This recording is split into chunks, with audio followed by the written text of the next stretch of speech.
The stereo's in there.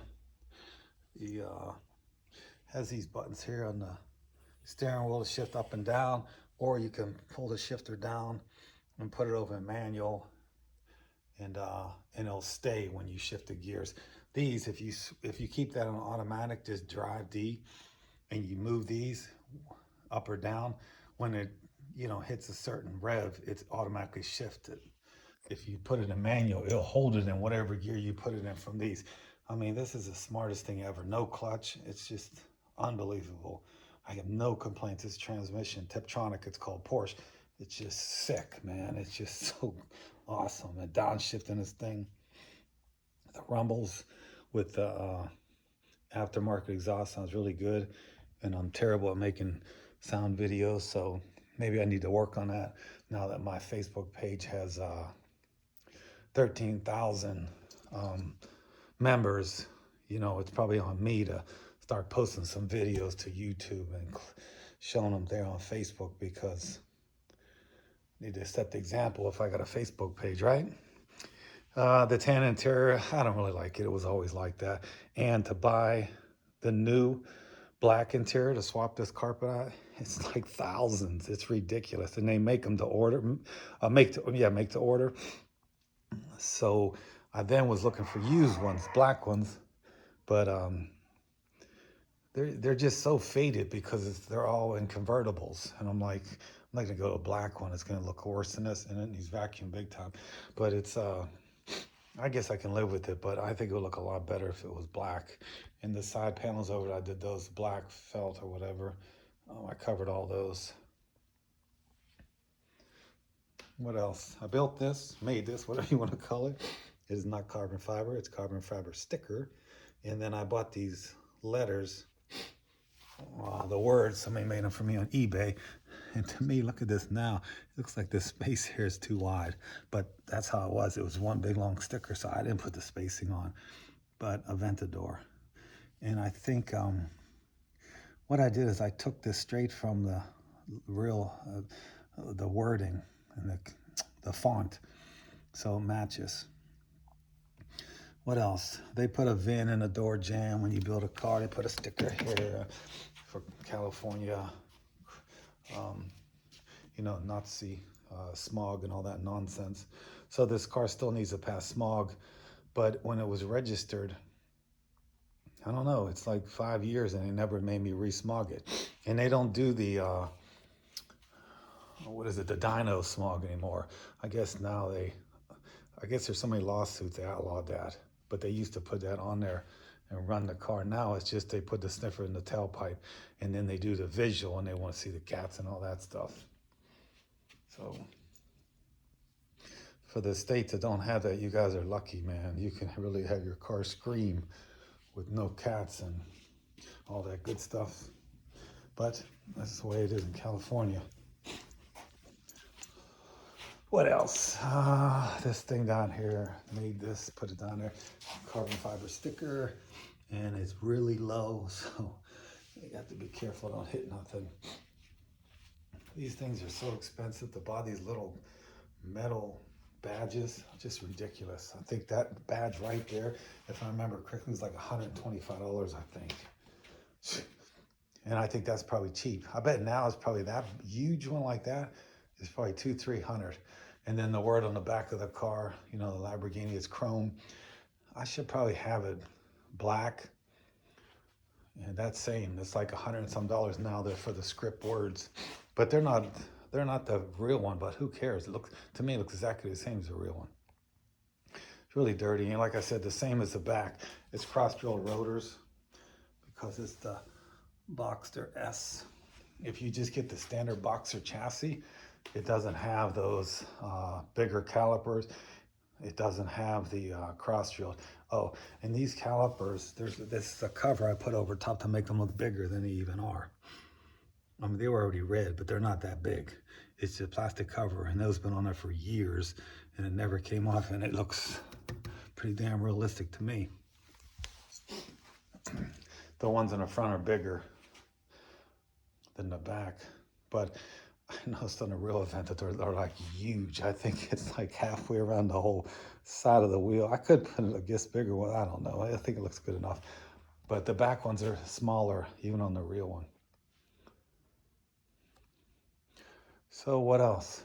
I think, yeah, once I do finish up the door panels, I think I'm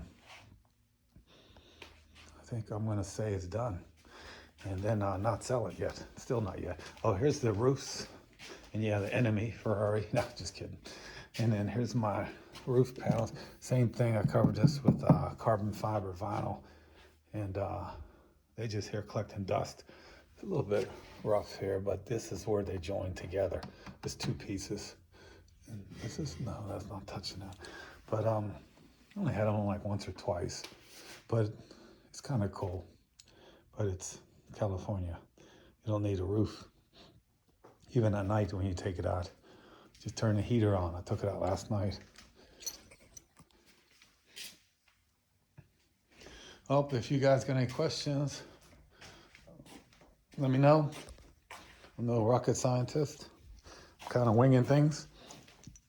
It helped from building the first one, which is right here. And like I said earlier, I don't know if I said this in another video, but so it had an LS1. This is the Fiero chassis that was stretched, so it's the right dimensions, but it's Fiero. And it has LS1 with a Porsche 915 transaxle flipped and taller gears. If you don't flip it, you'll have 5 reverse gears and 1 forward gear. So you have to flip it because the way it's in this car. And then what else? It's 5-speed. And same thing, these are the Mercedes latches, door latches they use even on the real one. It had the Nissan 300 ZX headlights, I think like the 90s, I think the years, but all the glass was from IFG in Southern California that went out of business because I guess Lamborghini sued them. And I think also those guys were making a lot of money, more money, I think, doing customized golf carts. They were down there in LA, the LA area, not down there, but over there, the LA area, and customized. And there's a lot of rich old people around that area like customized golf carts, and everybody wants to be different golf carts. So they did that. And I think they did this kind of on the side, but at the time they were pretty good at this, but they just were so backlogged with parts. And I mean, I bought the whole kit that was painted. It was just the body, but it needed all redone. Believe it or not, I had to still, once I mounted it, it still was all screwed up. So I still had to take it to the body shop and get it all sanded down and painted again. So I didn't really save no money. The doors were mounted and all the trunk and back was mounted. And on the Diablo, the roof's stowed here and you can put it on there, right? But I kept it there 99% of the time. And then later on, I removed this rear bumper, which is kind of crazy. The GT, is it the GTR Lambo Diablo? I think it had that with that gone, and I should have never did that. That was kind of crazy. I should have left it the way it was. But it had 2 radiators back here, like the supposed to in that. And the interior was professionally done. The interior was really good. But it's just hard to find people that can do it with, oh, yeah. So speaking about the interior, so for them to do what I did, to do this and the 2 door panels, still working on door panels, they went over $5,000. Unbelievable. I'm just like, $5,000. I'm thinking a professional shop could probably do this in 3 days. I mean, it took me a couple of days to do it, but I'm some amateur rookie. I don't really never know what I'm doing. So I learn as I go. Even watching stuff on YouTube, a lot of it doesn't help. It's always like cookie cutter stuff.